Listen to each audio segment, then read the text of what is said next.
वरहमतुल्लाहि वबरकातुहू। एवरीवन, कैसे हैं आप सब? इंशाअल्लाह रमज़ान में अच्छे ही होंगे।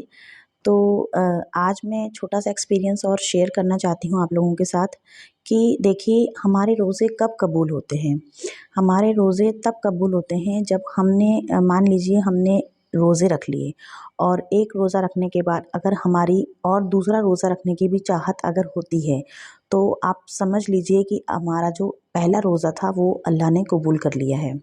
नहीं तो अगर सेकंड रोज़े में हमें ऐसा लगता है कि नहीं, हम तो नहीं रह पा रहे हैं, हमें भूख लग रही है, हमें प्यास लग रही है, हमें ये हो रहा है, हमें तकलीफ़ हो रही है, तो आप समझ लीजिए कि अल्लाह की तरफ से जो हमने पहला रोज़ा रखा था वो एक्सेप्ट नहीं किया गया है।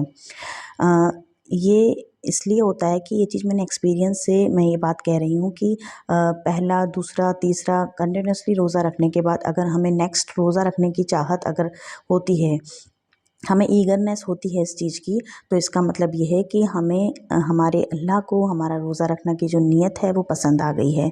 इसी तरह से नमाज के साथ भी ऐसा ही होता है। जैसे देख लीजिए, मानिए कि हाँ, आपने फ़जर की नमाज़ पढ़ी, तो फ़जर की नमाज़ पढ़ने के बाद अब हमारा टाइम है ज़ोहर की नमाज़ का।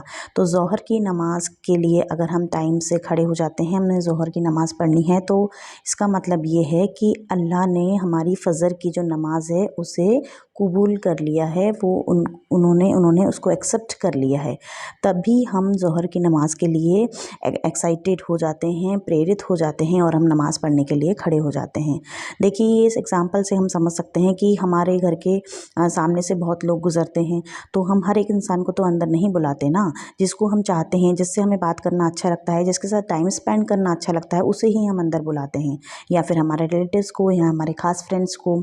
इसी तरह अल्लाह के साथ भी यही होता है कि अल्लाह को जिसकी नमाज़ पढ़ने की अदायगी पसंद आती है, अल्लाह जिससे जिससे अपना सामना करना चाहते हैं, जिससे अपना दीदार रखना चाहते हैं, उसी को ही नेक्स्ट नमाज में अपने पास बुलाते हैं। तो अगर आप सेकंड नमाज जो आपने नहीं पढ़ रहे हैं, तो इसका मतलब आप ये ना समझें कि मैं नहीं पढ़ पाया, मैं बिज़ी था। इसका मतलब ये है कि अल्लाह ने आपकी जो फर्स्ट नमाज है उसको मतलब कबूल नहीं किया है, तभी आप सेकंड नमाज़ पढ़ने के लिए नहीं खड़े हुए हैं।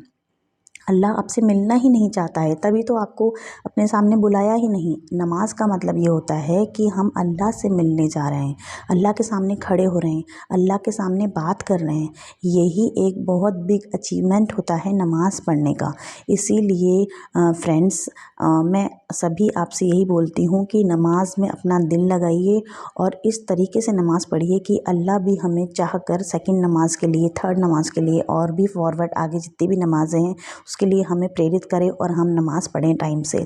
तो यही निशानियाँ होती हैं हमारा रोज़ा और हमारी नमाज़ कबूल होने का। इंशाअल्लाह ताला आपको ये वीडियो पसंद आया होगा। तो चलिए मिलते हैं नेक्स्ट वीडियो में। अस्सलामु अलैकुम वरहमतुल्लाहि वबरकातुहू।